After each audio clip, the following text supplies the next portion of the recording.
Yeah, they do. Don't explain that to me. I don't even know it. I just heard I saw the YouTube thumbnail and I was just like, nope. I am quoting you here. My brain hurts. My brain. Okay. Power down and power up. Hi, everybody. I'm James. I'm John. I was going to do an Arnold Schwarzenegger impression, but now because you wanted to do the intro so quick, I'm not going to do it. This is Games with John and James, an Arnold version by John. Now I'm on the spot. Damn it, I'm scared. That was the impression. What?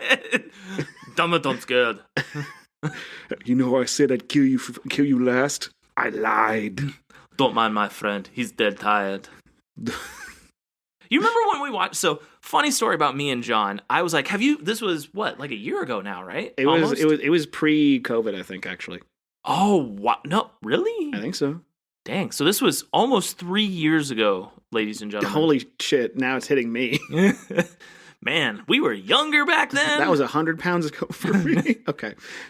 So I was like, hey, you remember those old, ridiculous, over-the-top 80s movies? Like, literally, over the top. Uh-huh. And then I was like, you got to watch Commando. Best one-liner movie ever. And he's like, I've never seen Commando. So I was like, say less. So we hang out. We do a movie night. And it is just, you have Freddie Mercury's cheap Kmart version enemy. Yeah, like, who was the actor who played the villain in that movie?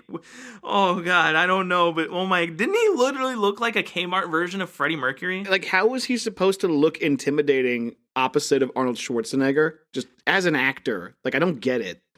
There's no way, right? Well, I mean, because, like, he had, like, when we say, like, Freddie Mercury's, like, Kmart cousin, like, he looked like a Ken doll with a Freddie Mercury mustache, and he had an Australian accent with, like, a Bowie knife, and it's like, okay, somehow, I mean, I guess that can be scary if you're freaking, Crocodile Dundee or something, but when you're literally carrying a log out of a forest in, like, the first opening part of the movie? What cartoon makes faces like this, where it's like this? Funny ones. That's literally the image they froze him on. Yeah, nice. I was saying he looks like Dom Muschietti going bald. But, oh man, no, his name was Vernon Wells. Vernon Wells, huh? So we just had a hilarious night listening to one-liners from Arnold Schwarzenegger in Commando, like "Don't mind my friend, he's dead tired." And then he shoots his wife and he goes, "Consider the divorce." Like, can we make a super? I'm sure someone has a super cut, like to make it one cohesive plot, and it's all just one-liners from him. Yo, could you imagine if they plucked one-liners from every Arnold movie and then just superimposed it into an hour and a half long? We would have at least an hour and a half of Arnie one-liners, right? And as long as there's a scene where we see RoboCop shoot someone's dick off. Well, that could be the ending because your brain melted through your penis being shot off. Dead or alive, you're coming with me. Emphasis on coming. It's the same when I'm being backstage and I pump up. I feel like I'm coming. I'm coming on. Can't you not see how much I am in heaven? And yes, you can compliment my Arnold impression. Not bad, not bad. 2 points for the Austrian oak. You hit like a vegetarian. Oh, is this VeggieTales? Because I have got the definite tale for you. I'm God. You remember when they were teasing him? Remember when they wanted to cast The Passion of the Christ 2 and it had Arnold in it? Gee, okay, yeah. He who is without sin kick the first ass. So now he's Duke Nukem as well? Oh my God. Gotta get me the hell out of heaven. I don't know. We're writing this fucking stupid movie as we're talking. Hey, Arnold, if you're listening to this, we're going to pitch this to you one day, somehow, some way. But no, like that was a fun watch. And so I've had a couple games I played recently. One in Various Day Life. I actually spent 5 hours playing it. It's actually enjoyable for what it is. It's literally a kind of slice of life, work, JRPG, simulator, Animal Crossing kind of vein that all games are going right now for some reason. Because, that would be actually an episode, or even like a brief mention on an episode, I think. Why is that, you think? Do kids just not value work that we have to make games about it? I'm going deep conspiracy here. It's because Bill Gates is buying up all the farms, and because all the farms are now Bill Gates and his property of Microsoft, he's only letting people farm when it comes to the video games, so you don't have to register your crops. You need to do a and spittoon noise. Editor note. Okay. Bill Gates. You know, the microchips, COVID vaccine, chemtrails, lizard trails, and the chems. So look out, he's got the truth. Now, if you have a choice between that and Harvestella, play Harvestella.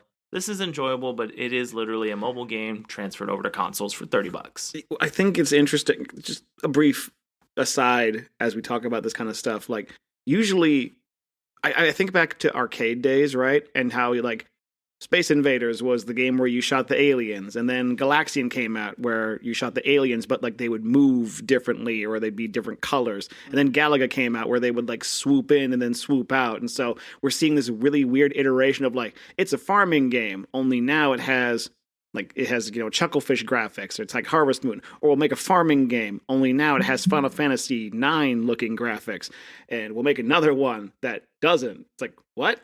Where's the innovation? Because wouldn't you rather spend the time playing the one that's the quote best? You know what I mean? I would indeed. So we're gonna have to have a fantasy draft of all these stupid farming games. I'm not saying that if you play them you're stupid. I'm just saying, like, holy shit, do we really need another one? I mean, it's like when every game had crafting. It was the Farming Direct, right? That's what they were calling this last one? The most Nintendo mid direct, yes. So Nintendo Direct. I'm going to take us away from the mid-level. Another game that I acquired here, Valkyrie Elysium, has been fun. It's completely different than the other two mainline entries. Is there any farming? Not that I've found Is yet. there any crafting? Not that I've seen yet. You have instantly knocked off like 2 immediate like pass notches on my like game checklist. Well, John said it right there. Unfortunately, it's no longer an A, it's a C title. It's mid. No, not Harvestella and like the farming games are. Valkyrie might be. You say action RPG and it doesn't have that bullshit in it that wastes my time. Cool. That might be fun. Yeah, they never wanted it. They never wanted it to ever be in any other game. So if you get the chance, it's a very unique experience from the Valkyrie profile kind of era. It's coming back.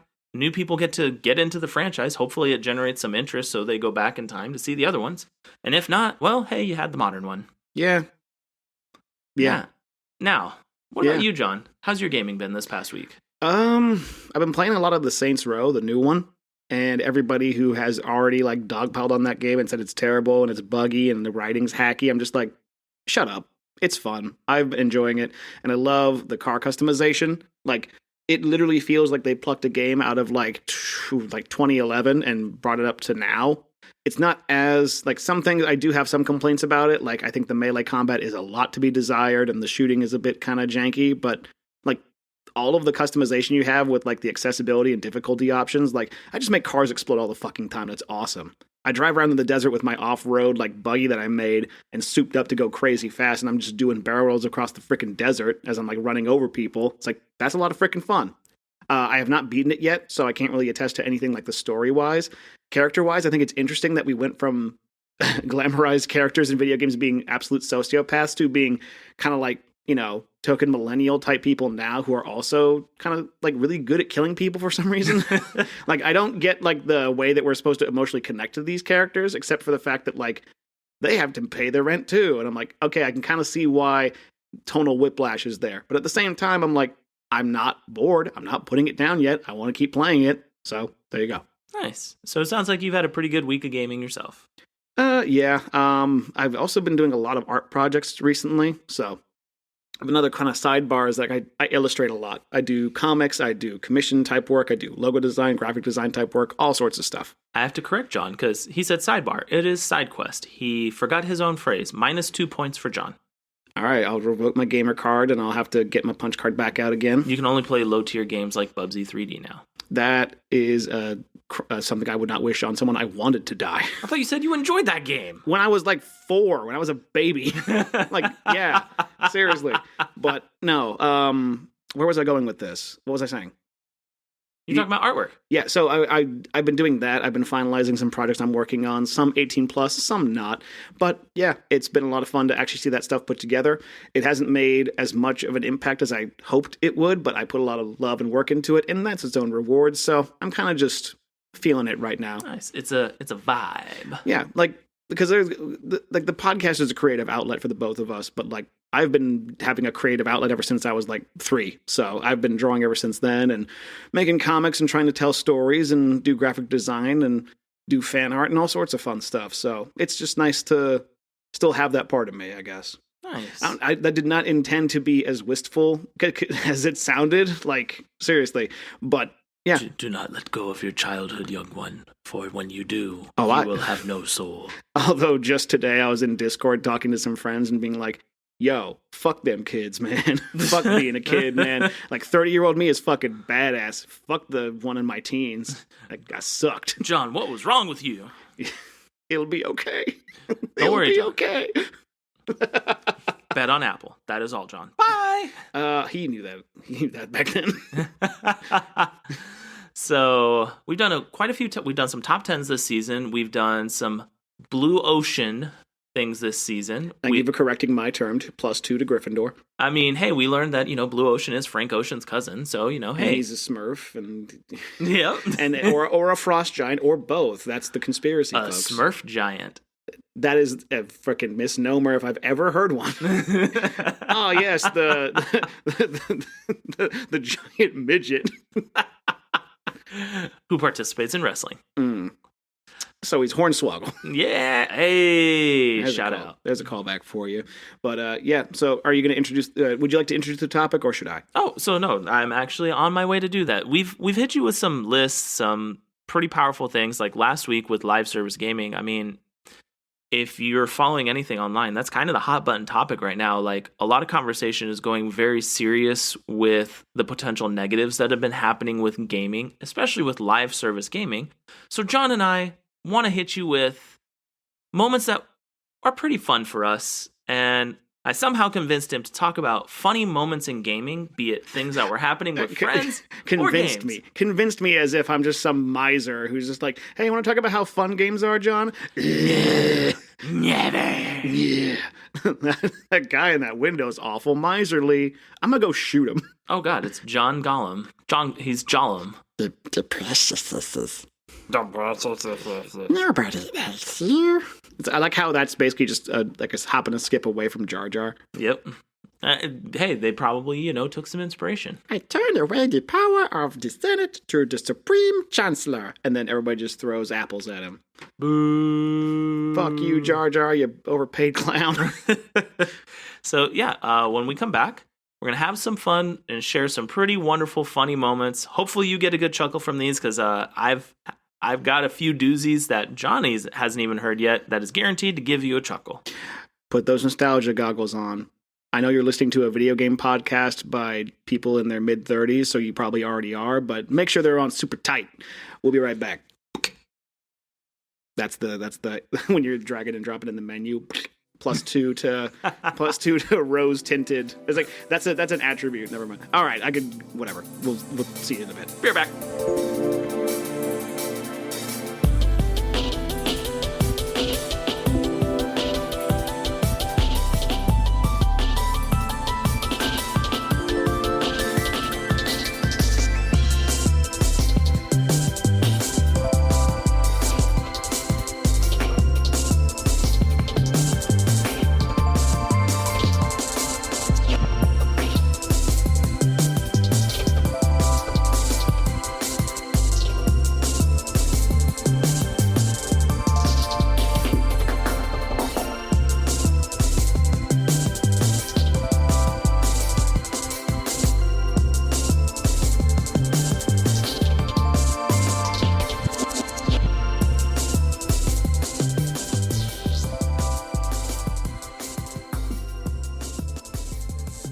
Ew. This is Kool-Aid. I do not want to see his toxicology report if that's what he's peeing out. So, actually, welcome back, everybody. I don't know why I'm laughing so hard right now. You're imagining Prince singing above a toilet. Well, he's not doing that much anymore. He's doing something else. Yep, he's strumming along in the sky. But I'm sorry. I know you want to introduce the topic, and we already kind of did before the jump. But we did that brief mention of the last episode about live service games. Yeah. Just today, the news broke. Google Stadia will be shutting down at the start of next year. Nice. Exactly. Eat that shit sandwich, Google. Sponsored by Google. But the talk of live service games and like the pluses and minuses, like Google Stadia. If you think back at the promise of the product, if they would have just designed it better in terms of its pricing tiers or its subscription fees or whatever the hell they were trying to do with it, the promise of cloud-based gaming is still there. It's always going to be, right? Looking at you, Nintendo. Yeah, maybe do a better job at have servers. How about do that? Have that starting point. But no, like Google Stadia was hopefully going to be the thing that would kind of prove the viability of something like a cloud-based gaming console. Yep. You know what I mean? Like I remember even having my new TV would sometimes pop up with like, hey, this app needs to be updated or whatever. I got a freaking like an ad in the little blurb and like the part of the TV that said like, hey, get 3 months of Google Stadia free. And I'm like, that'd be kind of cool to try. Did you try it? I didn't find it in my menu. Go back in time, pop up, say hi, John. Let other John say hi, and then slap that John in the face. I'm you from the future. No time to explain. And then like Venom hands come out and just grab me. Yep. And it's just like, bah, bah, bah, bah, bah. Jesus Christ. Vote for Kellogg. Okay. The cereal. Kellogg's cereal. You were never a fan? What was your cereal brand, John? I think it's Post, because that's Captain Crunch and shit, right? Or is that General Mills? I think that's General Mills. Because Post does Oreo O's, and Oreo O's are still the shit however many years later. Although Kellogg does have a lot of like the gamer cereal. That is true. They had the Pokemon cereal, which I remember keeping the box for like 20 years in my closet. This is Pikachu with a spoon. Like I ate the cereal. There was no cereal in there. It was just the box. But Pikachu, you're never seeing the light of day. I was just like, this is gonna be worth money someday. Oh man. So as you know, this is Pseudo Junk Drawer. I'm gonna follow John. John's gonna follow me. We're gonna mention some funny moments. It's gonna be just you remember the time. It's gonna be a Family Guy cutaway episode. Basically. And before we can remember the times, John, do you remember when I used to just blatantly sing Sonic Heroes? Yeah, that actually almost prompted a series finale. Oh, and you were about to be like, message over, Yeah. podcast out. I was about to be like, more like Sonic Zeros. Bye. Bye. Why? Why bye? Because I would have actually quit the show if you would have kept singing it. You really would have quit the show? I would have walked out. Over Sonic Heroes. Are you... I told you... Merry Christmas, pal! I told you to not do this explicitly. Okay, so the people are going to be... They know that I got something... What if I just opened it? No! Yeah, what if I just did that? Then you would have to... First, tell them what it is. I figured this would go great for humor. So let me describe it, folks. So... a couple, maybe like 10, 15 episodes ago, he dropped me a copy of Sonic Heroes for the GameCube. At the start of the year, way more than 10 episodes ago. That was in January, man. So we're having nostalgia about our own nostalgia in the podcast. Oh my God. It's so meta. Speaking of, it's WADA, not meta. Okay, I got that wrong. But no, so he, out of his backpack, and what's funny is that I knew when I saw that this existed, I think this was actually, wasn't this at the shop? Wasn't this? Shout out Henry, Flashback Games. You have made this joke come to the fullest of fruition. I knew when I saw that, I was like, he's going to buy that, isn't he? But, so, it's a WADA certified 9.4 grade A sealed Sonic Heroes for GameCube. And, the cool thing is that it looks cool to have like a graded game. I'm gonna put this on my shelf. Like I know what this is and the process that goes into this, so I am thankful for that. But my God, man, you have got to stop. Like this is not okay anymore. After the 52 copies of Sonic and the Secret Rings, which you haven't delivered yet. Oh no, you're not getting all of them. How do you think that was funded? What? I told you I had plans for them. So did I. We need to get on the same page. We gotta get a producer. We gotta get a fucking producer on this show. But anyway, Make sure if you are applying for the producer position, you have to know all the words to the song Sonic Heroes. you also have to know the words to Almost Dead, which is Sonic, which is the Shadow of the Hedgehog, which is now my theme song after seeing this bullshit. So, Heaven Can't Save Us, Heaven's a Joke. Yeah, I know. I've seen what hell looks like. It's looking at me right now. You know what the best part of all this whole thing is? What? So we're talking, so we'll bounce episode I'm looking ideas. at the waveforms right here. Holy shit! Like we are cackling like madmen. That's actually pretty awesome, and thank you. Kayfabe world being broken for a second. That's fucking rad, and so it will be on my shelf. I hope so. Well, I mean, I'm not going to crack it open and play it. I don't even have a GameCube. Don't buy me a GameCube. I'm not going to... If you give me a GameCube, I will return it. Anyway, say what you're going to say. So, you remember... So, John and I will talk back and forth when it comes to, hey, let's talk about this episode. Let's talk about this episode. Like, we do our best to pre-plan with some of the manicness that is in our lives with our work tempo. Mm-hmm. And when he agreed... When I pitched this idea to you, Sunday, right? I believe so, yes. So, I pitched this to him Sunday. Fresh out of... this past Sunday, I'm fresh out of vacation... And he's like, yeah, this sounds fun. And I committed to making that happen. That happened? Mm-hmm. There was a reason I wanted to have this episode. Okay, well, that's certainly... that's one on the list. Okay, for those who don't know, the actual topic of the episode today is funny moments from our gaming history. And one just happened. So John, you have to, what went through your head right when it got revealed? Like, literally walk me through what the synapses in your brain were doing. It was, there's a movie where, a guy's looking at, a puzzle, and he drops his coffee cup and it shatters. That was going on in my head, because that scene was, playing out in my head. I was just like, I remember a while ago, I saw on the Instagram feed that there was a 9.4 graded Sonic Heroes at Flashback Games. I'm like, there's no... In the back of my mind, I was like, he's going to see this, and he's going to use it somehow, whether against me or for me in some capacity. So I have to mentally be prepared for it, and I still was not. Because that was 5 months ago he got it in. Yeah. So, what the fuck? Well, this has been 5 months in the making. When I saw it, I was like, so I will admit, so I got to let John in on the secret. We're going to spend the next 30 minutes talking about this bullshit, aren't we? No, we're almost done. But so right when this comes out, I'm like, I literally tell him, I'm like, hey, John, did you see this? He's like, yes, do not do anything with it. Like, he vehemently espouses all of his hatred for the joke, appreciates the game, but he's like, don't do this. I appreciate you having money more. You know what I mean? You could buy your wife something nice for the amount of money you probably spent on that. Are you fucking kidding me?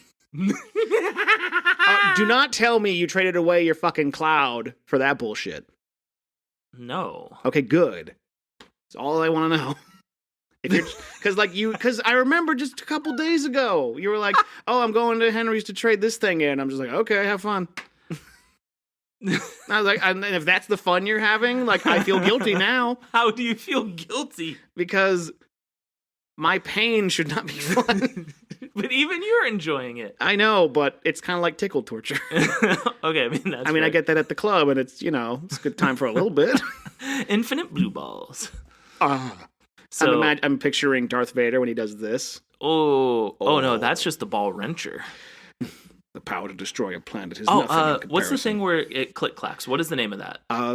That's just a ball clicker. No. There's an actual name for it. Like a metronome type That thing, yeah. Kind of like a metronome, but it's with the balls and it's clicking and clicking. That's what Vader would do. He would make book, book, book, and it's just hitting each other back and forth in tune. To 120 beats a second. Is it double kicks? Oh, to the tune of Dragon Force. Oh God, that's like hexa kicks. But no, so when Henry initially got this in, John, he saw it, he was aware of it, I was aware of it. My eyes narrowed, and I was like, how that GIF of Seymour Skinner being pathetic, yep. It was like that. So it was 4 months ago, because it was back in May, because it was right before my birthday that came in. Henry has held that for me ever since. Good for him. I'm sure he listens to the show. Thank you, but also, damn it. Stop supporting James and these horrible jokes. Yeah, like we could, actually be patrons of your store. Like I am a patron of his store. More so than, I don't know. I don't know what I'm saying anymore. This is crazy. I mean, he's helping me build up the next thing for whenever I move. I have to leave you with another fun journey. It better be that giant stuffed Sonic or the shoes. No. So something I'd actually want. Maybe. Actually, you have expressed a lot of interest in this. So, ladies and gentlemen, God damn it. my magnum opus of jokes. At some point in time, I am moving to Utah. And that's already funny. I know, right? I'm going to go be around a bunch of Mormons. It's going to be very weird because I am like no offense to them. There are some we apologize to our Mormon demographic. But apparently James doesn't like you. They're nice people. But if you look at me and I'm like, hey guys, what's up? I'm definitely not with the Utah crowd. I look like something between half of a bum, a hobo, and a gamer all mixed together. So you're not clear cut. Shirt and tie out on a mission. Nope. But before I leave, my magnum opus is another 52 copies of something that will be coming John's way. I better actually get them. You're talking a big game. I better get them. Every copy. These ones you will get, and it involves a game I actually mentioned at one point in the intro to this episode.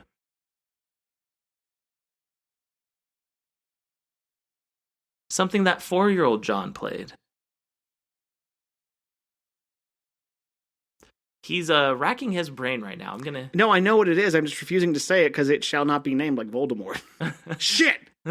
Oh, there he is! Bubsy 3D! No. Say, hey, Voldemort here. I'm a guest on the podcast. And don't draw a pentagram or drink a podcast right now. No! Satan's here. But my next magnum opus will be Bubsy 3D. 52 copies, and this time I'm just going to get 52 PlayStations to play it on. Simultaneously, no less. Yeah. Get a LAN part, get a bank of monitors. Oh, you remember when they did the supercomputer by like putting a whole bunch of PS5s or PS4s together? That one? That was what the Air Force did, yeah. So you could do that, but with PS1s, and instead of a supercomputer, it's like a typewriter. I mean, like you could still develop on the PlayStation. The Net Rose could do it. Fair. But yes, no. The special black PlayStation. So there will be 52 copies live, active, in work, hidden in all areas from where we are currently to the main office. And everywhere. You can stop this at any time. No, it is very fun. And why? Why is it fun? Because I like seeing your determination. And at some point in time, in the next 2 months, I'm actually going to start choking coworkers to tell me if they've seen where they are. Why you little? It'll be like freaking. It'll be like, swear to me. Swear it. Yeah.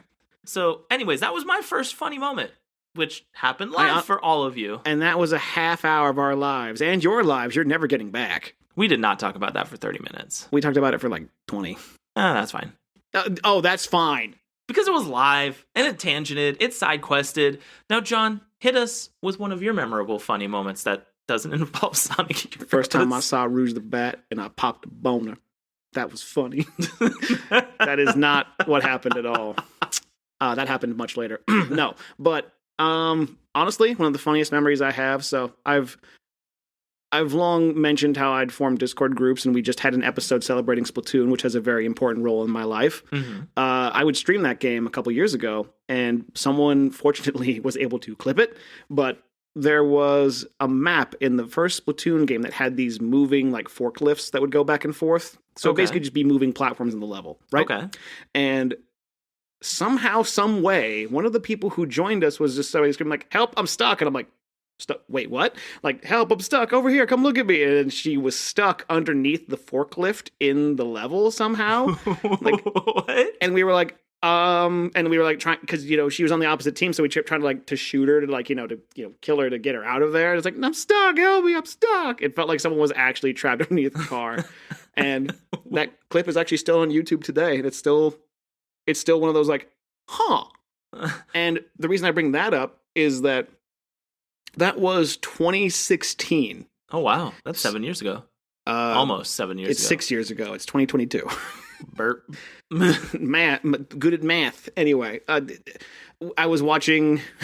I'm not. I don't take part in the group anymore, as I've mentioned. Hmm. I'm sure I have. But you know, just for shits and giggles, they were streaming again, and I decided to just pop on in and just watch.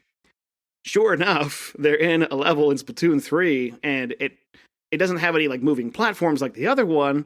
But for whatever reason, someone tried to like, in the game you can squid super jump, like where you basically just launch yourself to get near your teammate. Yeah. Someone tried to do that, and then there's like a power line as like a lever, like a level decal in the stage, and I believe that's what happened. He touched the power line there and was basically just frozen. It's like, guys, I'm stuck. I'm frozen. And so there was this just squid hanging out on the top of the power line, and everybody just stopped playing the game and was just looking at it. It's like, okay, I guess you're just up there. So history repeated itself, and I thought that was very funny. That is full circle. And it's also pretty freaking hilarious. It's like, well, we're going to enjoy the game now. You can watch us from afar. Yeah, have fun. Have a 4v3. Can you rain over here? Nope. Cool. Thanks. Can you shoot it all? No. Can you play it all? No. Are you going to disconnect? No. Great. See you in 3 minutes. Oh, man. No, I love it when things like that happen. Because when games just break, it's funny. Yes, but when it can recover is good. Oh shit, that just reminded me of one from when I was like really little. Holy shit. Fire away. I held the floor for quite some time with that gloriousness. That bullshit. We can call it that bullshit. It is not. We had to mention, like, this is just inside baseball right now, but last episode we had to talk about how we kind of shifted we always kind of tend to shift back and forth with who swears more. Mm-hmm. And because of that bullshit, which I've said for the third time now, I'm swearing more. So just, keep that freaking, I don't want to say bullshit again. Damn it. So Sonic Heroes is going to be the end song again? No, it's not. I'm editing this episode and I'm going to make it like, Sonic Heroes? I'm a creep or something. I don't know. Hey, look, this is it. I am no longer doing anything Sonic. How do I top that, Sonic Heroes? You can't. Right? Good. Unless I get a graded copy of Sonic and the Unless Secret you get Rings. Ryan Drummond to be on Cameo and call me and be like, listen, this goes out to a special someone out there. And he does it in the Sonic voice. Oh my god, you gave me an idea. God damn it. See, I Who is the actor? Who's the voice actor for Sonic right now? It's like Ben Schwartz, right? In the movies, yes. Yeah. Roger Craig Smith is still the voice of him in the games. So Ben Schwartz actually is also on Cameo, and you can give Ben Schwartz lines. I'm going to give him the Sonic Hero lines, and I'm going to have him sing it to you. Go ahead and pay for it. Go ahead, fine. I'm going to accept it. I'm going to roll over and accept it, just like my sex life. But yeah. But no, you said it kind of reminded you of something from your past. So when I was like, when games just break, right? Yeah. So when I was a kid, really little kid, we had a Sega and we had Sonic 3 and Knuckles and all that kind of stuff. And we, for whatever reason, we had some like childhood friends that were over that day. And we played through the Knuckles mode in Sonic 3 and Knuckles. Okay. So anybody who's played that game knows that there is a Sonic path and a Knuckles path, right? Absolutely. So, and it was designed that way on purpose because they play differently. One can climb walls, one is faster, one can't jump as high, whatever, right? So, for whatever reason, just being kids and being bored on a freaking Saturday or whatever, we decided to try and go the Sonic path as Knuckles, which is really hard to do because he doesn't jump as high, and so he'll run into spikes or he just won't make jumps and stuff. Somehow, like, we spent, because the time limit in the level is like 10 minutes, but we spent so many lives trying to get up to the Sonic path of the level so that we could finally make it work. Yeah. And somehow I can't even honestly remember how, because I was just watching it as they were, like, my brother and my, like, the two friends we had were trying to just make this stupid impossible jump that we could never make. Finally, after so many lives of trying, we get over this set of spikes and get up onto the platform that goes up to the boss fight in the Sonic part of the level, and we're just freaking out like, yeah, we made it. And the Genesis was on like a folding table, and within the excitement, one of my friends kicked that table and caused the Genesis to freeze. Oh no. And we're like, ah! I just imagine young minds exploding. Like, we had it. What happened? What happened? And then our parents from dad's like, what are you yelling about up there? It's like, Sonic's dead. Oh my god. So yeah, that was an interesting. You just unlocked a brainwave right there. So what you're saying is you're going to try and go replicate that and see if you can actually see what happens. Impossible. You have a Sega Genesis now. I have a Sega Genesis, and I also have the Origins collection and all sorts of crazy shit. I can just debug mode it and just fly up there. No, that's lame. What do you mean that's lame? Earn it. I'm a gamer. I don't earn shit. I cheat. I know, you cheated your way into Sonic Heroes. You know, every morning I wake up, I like to pour myself some of that rich Folgers taste. And then I just put my iPod on and it just croons me with Sonic Heroes. And I'm just like, these are the days where I think twice about not killing myself. So you actually kind of sparked a fun memory. So for a while, like my brother and I, we would game on our own. It was like, hey, we get home, do our homework kind of thing. Matthew would go into his room, I'd go into my room. We just game, do our own thing, right? Mm-hmm. So you had brothers and you had separate rooms. Holy shit, you were lucky. Well, I mean, military life. Yeah, so everybody knows you get free rooms in every house. No, my parents didn't want us killing each other. Oh, well, I mean, there's that too. Because when we play games, oh my god, did we get competitive. But you play Mario Kart so hard that you just vomit. We would create our own modes in Mario Kart 64. So that's also a funny story. So I'll start with that one. Okay. So Mario Kart 64. Race modes are fun. Like Toad's Turnpike is evil. But the creme de la creme of Mario Kart 64 enjoyment, battle mode. Yeah. The level with the blocks, like the wannabe Lego level. My brother and I would play I Gotta Capture Your Base. You, as the defender, you get 5 minutes to defend your base. Because remember, you could set it to where there was no time mode for the battle modes. It was just when your balloons were done. Yeah. So we would literally take turns just going through hell. And my brother, the evil little jerk that he is with this. So at one point, I leave and everything, like I have to go do something. And over the period of like 2 weeks, he took his time to figure out every possible path for like when you would hop up, do the little like hop turn to like shoot off with the speed. He figured out every single path and then everywhere you could go to dodge something from that path. Okay. So I see the typical, I'm going up the path. Banana peel, banana peel, banana peel. Like, it looks like it's a perfect crisscross. So I'm like, I can dodge this, right? You can't dodge it. No. So I do the first dodge, which hits me into a peel. I spin out, and I'm like, oh, okay, I created a gap. I've lost a balloon. This is fine. I come up to the first layer of block, and you know how you want to, like, speed pop out to where you can get behind the wall to dodge the red shells, right? So I figured he's ready for me. He's got a red shell locked and loaded. So I do that. I hit the banana peel, spin out. He red shells me off the bridge, hits me in midair. Perfect timing, no less. The one balloon had fallen from the banana peel. So your brother's a serial killer. And then I get sniped by the red shell. And it's literally like, I can do nothing. And for a sequence of, I hope this blows your mind. It was 364 matches in a row. How many days did you play this game? This was over Thanksgiving break. We just had a week off, so it was just burp. Let's go. Yeah, so it was between that. It was family days. Exactly. Bonding. It was bonding. Yes, killing each other. Right. So it was Mario Kart into Conker's Bad Fur Day, GoldenEye. The party machine, right? Yeah. So 364 matches go by. I still can't beat my brother. And at this point, the amount of profanities and angry yelling that can be heard. How old were you? It was like 14. Okay. I'd say profanity, yeah.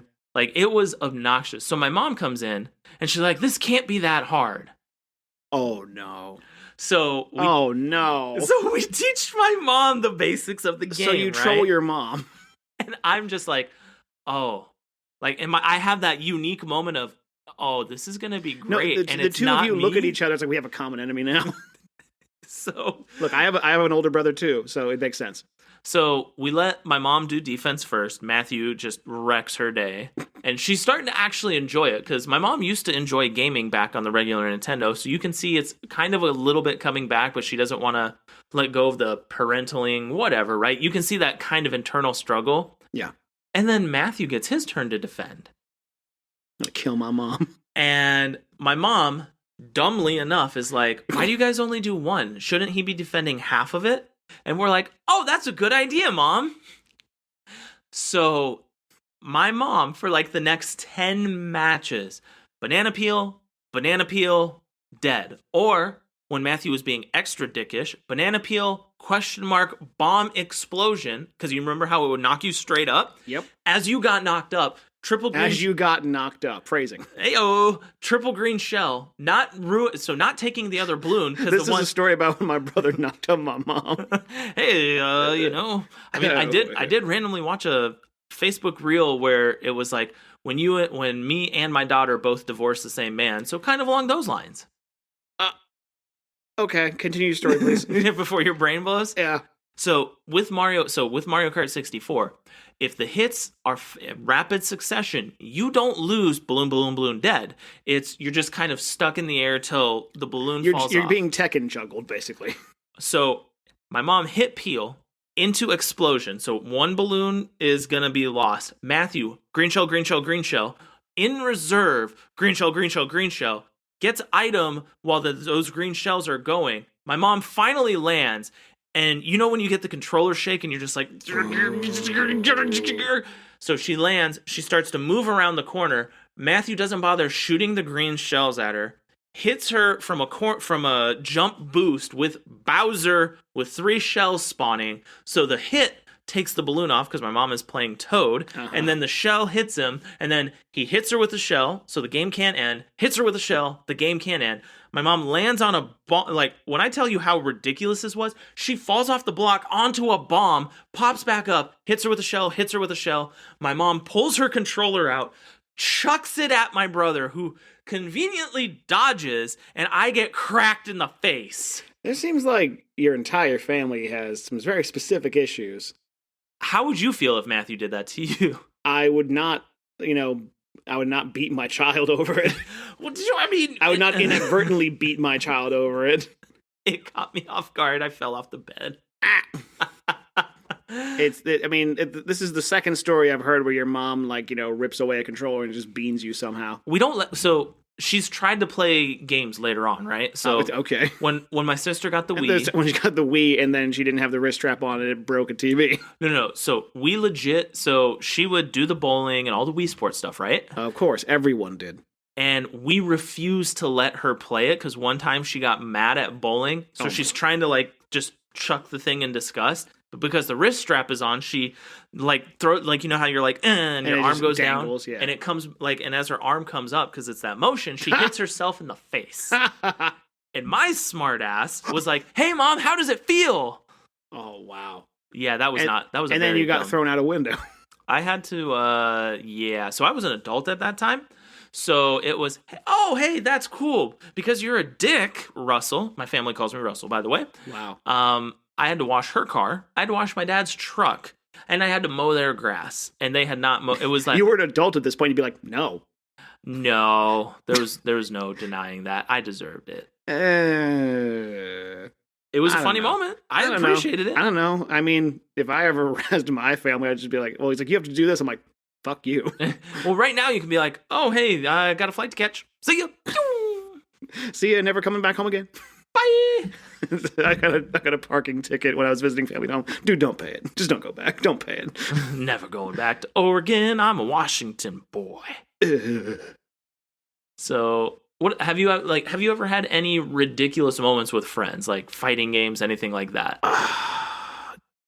I remember not fighting games. I remember because I was always good at doing impressions and doing voices and shit. Mm-hmm. So I'd always just do stupid voices when we play games. I remember I made my buddy crack up. We were playing Burnout 3 Takedown. Oh, that Burnouts were so much fun back then. And we would race, and I would do I was doing an impression of the German alien from Aqua Teen Hunger Force, and every time I would crash, I'd just be like, "Oh, damn it!" I'd just scream that. And that apparently just like struck a chord and made him crack up, which was okay. And so I just kept doing that, and I kept we just kept doing that over and over, and it was just hilarious. Was it like an infinite laugh almost? Yeah, pretty much. And I was like, I mean, it's one of those things where it's like, hey, I'm funny by stealing people's jokes, so I'm gonna keep doing it. Oh, I love a good like nonstop laugh, but my sides hurt so much afterwards. Yeah, it's great. I'd say I was to say I've known this dude back home since I was like 12, so I've known him for like 21 years at this point, which is wow, holy shit. But like, there's a lot of gaming moments that like we definitely have had. I think the biggest one that I can recall was when we spent hours trying to get the Scarab gun. Do you know what that is? From that's Halo, right? The Halo 2. Yeah.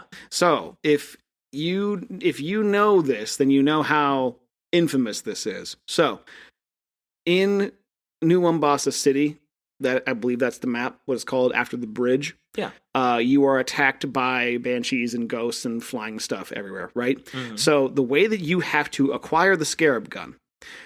Let me first describe what the Scarab gun is. So the Scarab is the giant tanks that go through the city that you're trying to avoid and also blow up in Halo 2. And they have these giant laser-mounted cannons on the back of the Scarab, and they shoot that giant, crazy freaking laser. Okay. So when I heard the Scarab gun, somewhere in New Mombasa City on the top of a building that you had to somehow get access to, whether through cheating or normal means, which I'll get to in a minute, you will get a gun that looks like a plasma rifle, like a standard Covenant plasma rifle, but it shoots the Scarab laser, rapid fire. And so... Seems fair. Oh, it's very fair. I mean, it's in the campaign mode, so it's not multiplayer, so who cares? But, so, I made it our mission that night. He was spending the night, and I was like, okay, dude, we got Halo 2, we got nothing but time on our hands, let's get the Scarab gun. And he's like, okay. So in order to get this to work, we need to get I believe the Banshee, you have to get the Banshees out from the sky. So you can't just like, jump on and hijack the thing, because you couldn't do that yet. You couldn't just blow it up because you still need it.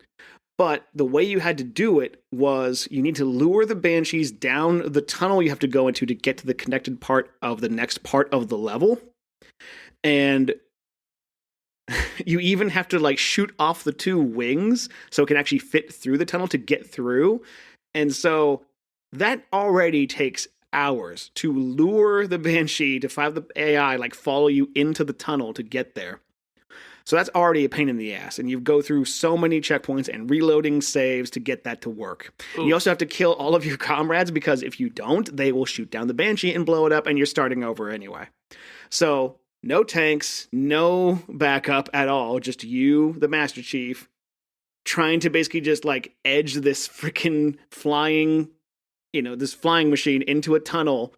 And then the worst part of it is once you get through the tunnel, it loads the next thing and does a checkpoint. However, if you're not fast enough and get to the Banshee in time to jump in and like take over and kick the Covenant guy out, it will just disappear. It'll go away because it's not supposed to be in that part of the level, and it'll just delete itself. So, after all of that, we had at least one experience where we actually got there, and then it flew away too quickly, and we couldn't get to it in time, so we had to start all over to get the Banshee through the tunnel. But finally, after hours of trying, we finally, I was like, I'm in, I got in, I'm in. And like, I'm flying like slowly as I possibly can, because, the wings are shot off, so you can't move fast at all, you can't boost at all. And I'm just slowly like flying up into the sky as my buddy's on the ground like, good luck, man. And I get to the top of the building where I see a lone plasma rifle. I'm like, holy shit. And so I jump out, I pick it up, I have it in my hand, and I'm like, dude, tell me what you see down there. And I just shoot off into the sky, and it's this giant blue continuous laser trail. And he's like, holy shit, it's amazing.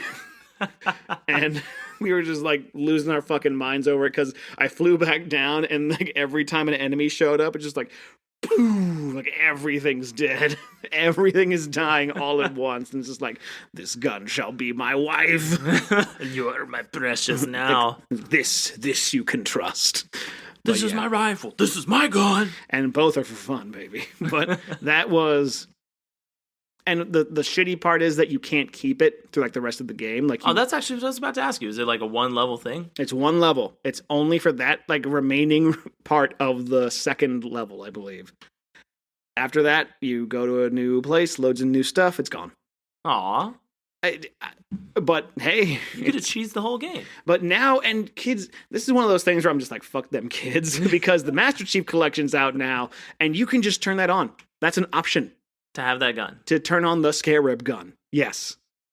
Infinite ammo, just They don't know the struggles, man. no, but if you try to look up a video of that, it's some crazy shit. Nobody knows the struggles John seen. Swing low, sweet Pickles. shit pickle. Anyway. No, we swing low, sweet metronome nuts. It's always dicks and balls when it comes back to everything. Like I like how exhausted I sound after describing that, because it actually took me through the process. I'm like, oh god, I was gonna say that was like that's easily what that was a whole afternoon plus evening. that was a whole night. I was gonna say what that's at least 6 to 10 hours of straight gaming, right? I mean, we did it a little faster than that. It was like when you're a kid, you have no grasp of time, so like 2 hours is like all day. Oh, that's fair. So you remind me of So I have 2 stories left for you. All right. One super funny for everyone else but me. Back in the day, I was 20 turning 21. I worked at a LAN center. Literally, I'm paid to play video games and babysit rich kids who get money to buy time to play computers. Nice. It was a super cush job, right? Yeah. I fill up a vending machine and chill on my computer, right? Yeah, just monster and balls all day. So, we're playing Quake 3 Arena. Word. And if you remember in Quake 3 Arena, John, you remember the level with no edge, right? But you have the bouncing platforms to where you can get all the way up to the top to get the railgun. Yep. So I didn't know this. This is my first experience with any type of shooter. Like I never played Counter-Strike or any of the other ones growing up. This was my first one. No Unreal Tournament, no Quake, no Doom. No, Quake 3 Arena was my first one, and they were like, James, you got to play with us. I was like, yeah, fine. Like they were good kids, right? This little jerk off. So he knew exactly how to get there, and he spawned in that perfect position where you're on the third platform, and it's just literally drop, bounce up there, right? He took the rocket launcher up there. Didn't bother. Every time the railgun spawned, he would just pick up to rail. You know, you can't pick it up until. So was he basically just cocking everybody? So they planned this, which made it even worse because they all knew I didn't play shooters. I was playing WoW at the time, right? Wow. So the fact that those games were available concurrently blows your mind, right? It's just funny because Quake 3 Arena is an old ass game. So this was 2005, 2006 time frame. Yeah, for like me. Quake 4 came out at the launch of the 360. So yeah, like holy shit, that was the last Quake game up until 4. Wow. So I'm hopping up. I'm using the pistols, like whatever I can get my hands on. I'm like, oh, grab, shoot. Yeah, it goes so fast. Like, where's my? I can't have any cooldown on anything. So I hop up. So nobody was killing me, which was really weird, right? They would run, they'd make it seem like they were fighting nice. Me. Yeah. But they would always like get out of the way, and I'm like, yeah, I don't know the level. I'm just gonna not chase them and die because I fell off and died like 4 times. Yeah, it happens. You're on like roller skates in those old games. So I hop the thing, and I pop up, rocket to the face. And if you remember Quake 3 Arena, what happens if you got hit with force? You got pushed. Yeah. So I just got woo dead. I thought you were just gonna get like instantly jibbed. Oh no! There were some instant kills, but if I had the armor as well, it didn't fully kill you. So I just went bloop. It was like lemmings jumping off a cliff. No, it's lemmings jumping into a sonic spring and then bouncing. Basically, just bouncing everywhere is like being kicked by a clown shoe. It is the one time I had rage in a PC game. I didn't yell because obviously they're kids and I don't want to lose my job. And I'm just like, I'm just gonna go back to WoW. And then one of the kids, he's like, and this kid can't be older than 7 or 8, and he's obviously playing these games. And he's going to be shit talking. He comes up, he's like, hey, James. I'm like, hey, what's up? I need to get some more time. So I switch over, put some more time on his account. He's like, by the way, did you like what we did to you? And I was like, what? He's like, yeah, we planned on doing that. Oh. And this little 8-year-old, like, perfect smart off. Like, I got really mad because young adult dude that's like, screw these kids. Fuck them kids. But at the same time, like looking back on it now, I'm just like, respect. But I hate it. And my last story I will share with everybody. This involves one of 2 times in my life that I was blackout drunk. Oh, wow. So it is my first experience being drunk, by the way. So I'm going to rewind time and take you through a journey to 16-year-old James in Italy. Drinking blunt, smoking 40s. Just rewind, and all you hear is old school Death Row Records out just on the radio. Yep. And Gangster's Paradise, R.I.P. if you don't know, Coolio. The guy who was made famous by that movie Sonic the Hedgehog. He was in the trailer. I still can't believe that. That was the weirdest trailer. I was all for it. I was all for it too, but in the exact opposite direction. It's running that way. I'm going to go this way. Exactly, because it's like, that's Gangster's Paradise. Why is this here? So Sonic's not rap. Hey, Sonic could be. Knuckles is, because he's very coated black. Anyway, do your story. We can talk about that later. So I turned 16, and obviously, when you grow up in Europe, you can generally buy whatever you want. So I had already experienced alcohol at friends' houses and stuff, but my dad was like, "Yeah, the drinking age in Europe is when you're brave enough, when you can look over the counter." So my dad was like, "Hey, I know you guys are gonna go have some fun. Here's so Italy had just converted over, so he's like, here's €40, go have fun." So I'm like, "Oh, sweet, thanks, Dad." I don't have to use like $1,000,000 lira to buy a drink. So we go. There's a bar down the road from my house where we're living, and it's me and a couple buddies. And I used all of my 40. I used my €40 buying everyone drinks and everything, and then my buddies were also pitching in. Their goal was just to let me get drunk because, hey, happy 16th birthday, right? Wow. So we get to a point. I stand up, and you know those moments where it's like, hey, I don't know what's happening. Fall. Yeah, the drunk spins. Don't know what's happening. Fall. Don't know what's happening, fall. Yep. So they let it happen for a solid 5 times. Solid 5 times. Oh, wow. And then on the last one, as I land, I just fetal position and just picture the exorcist into my own belly. Oh. So they're feeling a little apologetic. They're like, hey, well, let's help you get out of this. Let's clean you off. Let's hose you down. So drunk James took this as, oh, I got to strip. Okay, how is this tied to gaming? Well, we were gaming all the way before. Oh. So we had been gaming. I was playing Quake 3 Arena in front of these children, and I was like, I gotta get naked. No, we were actually playing, so I still had my Super Nintendo at the time, rolling it back, Mario Kart for the Super Nintendo, battle mode, with the 4-player multi-tap. Wow. See, throwback. Everything relates to gaming, because we left that to go do this. The first time I ever got naked in public, I was playing Mario Kart. Thanks, Mario.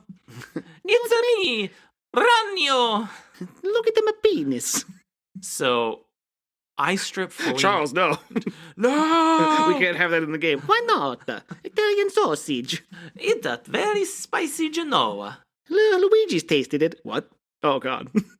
Luigi's like Limburger. Oh, no. Thick cheese. Oh. So, I take it as, oh, I just got to strip. So my buddies are freaking out because it's like, what is James doing? Like, as every normal I like how person like how they don't say stop. like what are you gonna like? It's just kind of like you're stunned into apocalypse or however that word is pronounced. I'll look it up one day. Like you're just kind of stunned to inaction, and I leave the bar. Did you just walk out naked?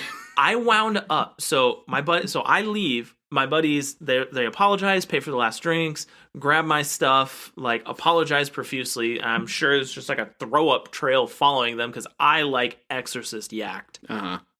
And they couldn't find me. Okay. Somehow, I made it home. I don't know how because I don't remember this. Like, when you black out, you don't really remember a lot. I'm recounting from what my friends told me. I didn't have a key because I was in my pocket in the clothes that I had shed. So I used a rock to bust the door open. Okay. So I like how this has nothing to do with Mario Kart. No. This is where it gets. I busted in. I started playing Mario Kart, and I yacked on my crotch, and then I fell asleep. No. So I get into my room. So I have my Super Nintendo, Nintendo 64, PS1, and PS2. Yay. In the PlayStation 2 at the time, it was like Madden 2003 Word. was in, right? 2002 or 2003.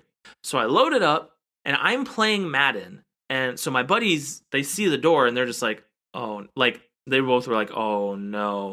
So they come in, they just see me wallowing in just, it's like playing. And then finally it stops. And they said, I act as sober as can be. And I was like, hey, what's up, Brandon? Hey, what's up, Alan? You guys want to play? My controller is gunked. Oh, Gunked. I imagine the acid would just burn through it. My bed is gunked. I am gunked. And it was at this time, because my dad, he had to work a mid-shift at work, had come home. All you hear is, what the? Expletives launching. Comes in like he's worried for the family, right? As he should be. Yeah. And then he follows the trail. He sees me basically swimming in lake vomit, playing video games. He's like, I don't want to know. I don't ever want to know. Brandon, Allen, make sure you guys get some sleep tonight. I will take you home tomorrow. I will deal with James in the morning. So for the rest of that night, which was like another 4 hours, I'm happy, blacked out, playing Madden on a throw-up controller. Fun. And it is one of the most embarrassing stories of me that you all now know as well. You know, you didn't have to. I can actually edit that out if you really want me to. No, they like, I have to own that. All right. I would say I don't have many embarrassing stories myself, but I do have one story I can end on personally. Go for it. So, were you a person who traded in games? Yes, back in the day, absolutely. Okay, because I definitely was, because I didn't have a whole lot of money growing up, so it was always like, I want to have the experience I have. The ones I truly treasure, I will keep. So I ended up usually keeping like Sonic games or just specific games that I just liked, right? 100%. Everything else, like if it was new stuff, and I was like, okay, I'm done, I'll trade it in. I would do that with consoles as well. So like, you know, hey, we're not going to keep this one console, so you know what? I'll get a Dreamcast or something, or I'll trade this away and get the PlayStation 2, or I'll trade this away, get the whatever, right? Absolutely. So I remember loving my Dreamcast to death, because of course I did.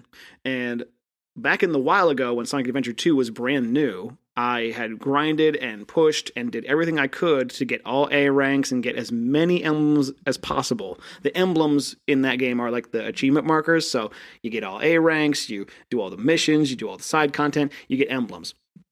I had gotten, there's a total of 180 emblems in that game. That is a lot, my friend. Yeah, and so, I mean, I'm a kid, I'm like 12, I'm not going to do anything else. Okay. So, whatever. So I'm playing it, I get all of those, and I remember hearing the rumor that you unlock something if you get all of the emblems, but I didn't really care about it, because in order to do that, you had to do the Chow Guard and the Chow races and all that crap. I did not like that. So I was like, you know what? I proved it, I played as much as I could out of the game, whatever. I put my save file away, traded away stuff. Like 15 years later, I decide, you know what? I've got my own income now, so I'm going to start collecting a bunch of old used stuff that I used to have. 100%. As you should. Retro for life. And not only that, but I also learned how to burn Dreamcast games. So sweet, free library of amazing games. All you need is the console.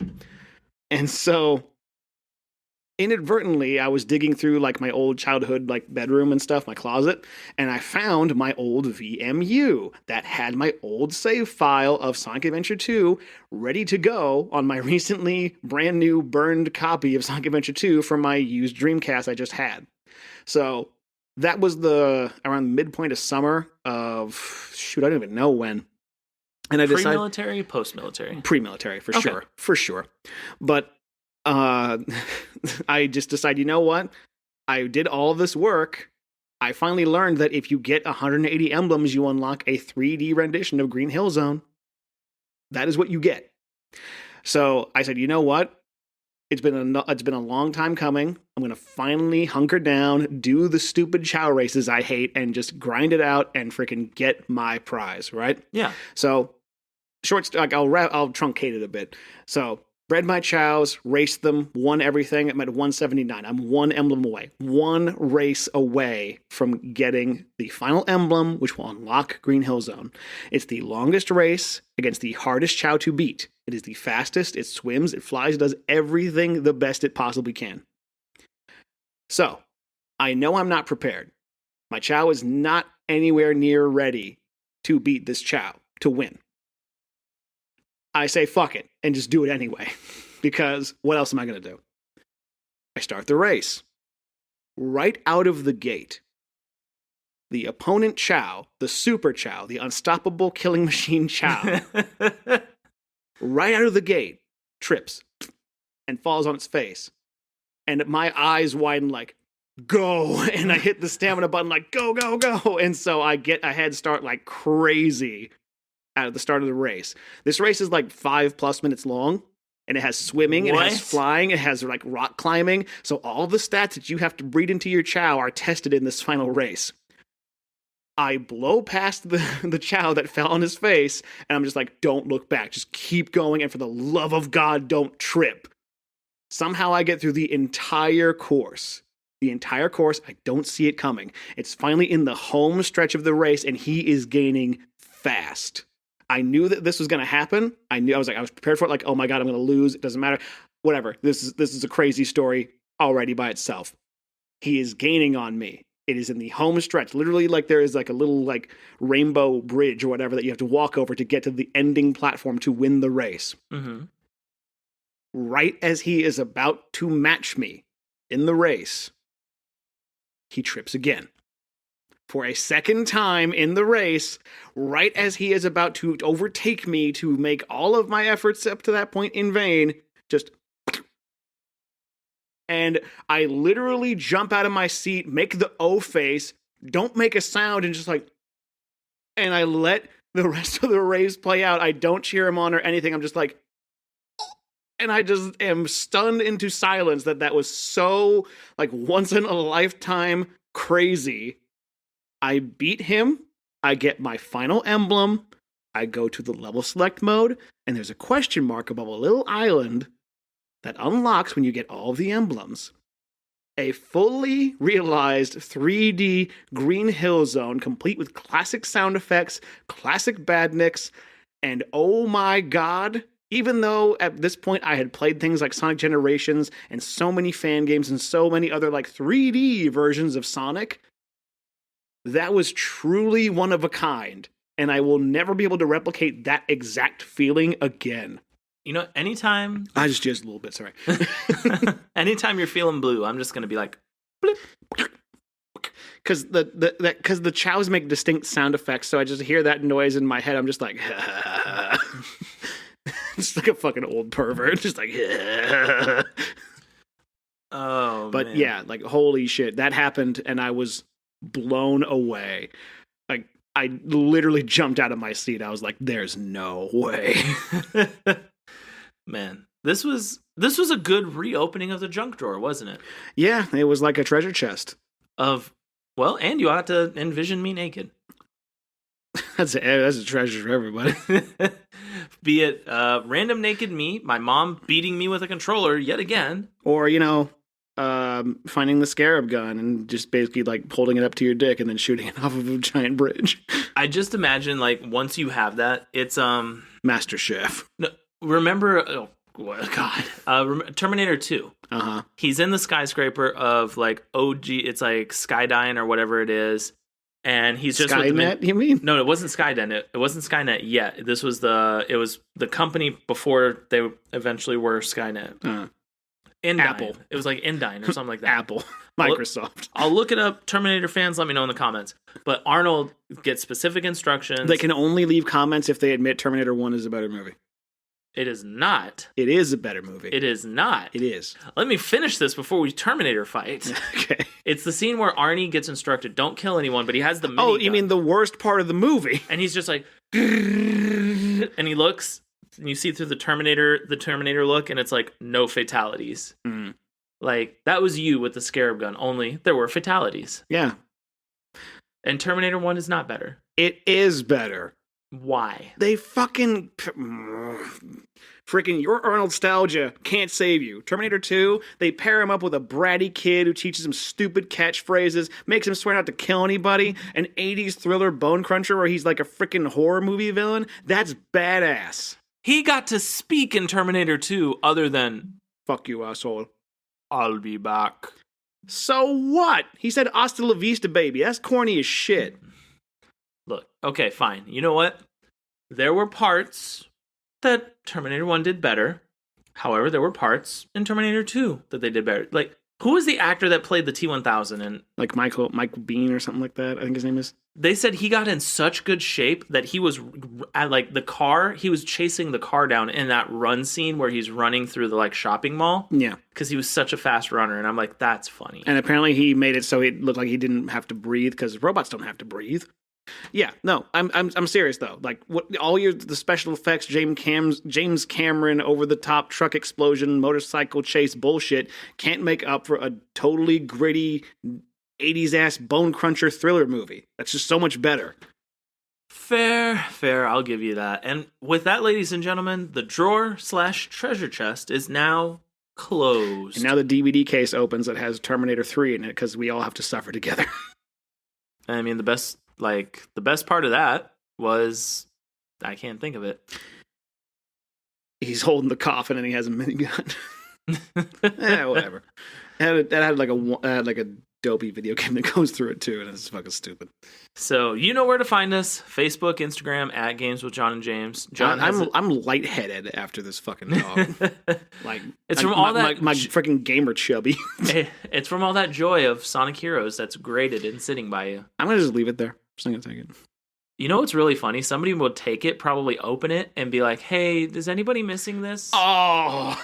And then I would look at you, and I would be like, "You're dead to me." Have you seen the Venture Brothers episode? Another side quest. Have you seen the Venture Brothers episode where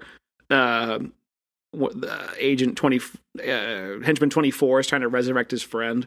Oh yeah. And the way he tries to pay for it is by having a Marvel comic who's rated at 9.6, the very first ever Marvel publication. It's like, it's graded at 9.6. It's a freaking miracle this even exists at all. And then they spend the entire rest of the episode destroying the comic. And I'm just like, kill your gods. Kill your masters, everybody. But that's the ultimate message of Venture Brothers. Failure is every day and life sucks. I don't know. I don't know what the overall tone of Venture Brothers is, except for failure is going to happen. Oh, man, that was such a weird show. And they better freaking make that movie. I think they will. But yeah, no, you heard some funny moments from us, some cringe-worthy moments, and some, well, mom beating up her kid. You got to imagine a minor naked. And you got to re-envision me being thwacked in the head again. Yeah. Also, I imagine that every day. Yeah, do not play battle mode with, and I hate you. Do not play battle mode on Mario 64 with my brother. Mario Kart 64. Okay. I'll play any other level but block. Actually, don't do skyscraper as well because we invented a stupid mode for that. We'll go to the Bowser's asshole level. We'll do that one. No, you could only attack people if you hopped the skyscraper ramp. So it was basically like hop, throw, and my brother got sadistically good again, where he would hit you with the red shell, which would always knock you up, remember? Knock you up, huh? And you would just lose your balloon, and then enough... I'll bet. Hey-oh. And then enough animation happened to where the one balloon goes away, and then you land at the bottom of the skyscraper, get put back up, lose your second balloon, and he would spawn camp, because he would just chill in the middle, rotating his camera, see where you are. Oh, cool. Dead. I hope he's not a serial killer now. He's a Mario Kart killer. All right. We'll go out on that. Yeah, everybody. This has been a great episode. Follow us. You know where to find us. I'm John. And I'm James. And another Junk Drawer episode closed. Sonic Heroes. I am going to choke my co-host, ladies and gentlemen. What's Going On with John will be back next week. See ya.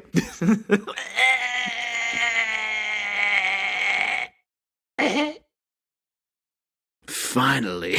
All right, bye-bye.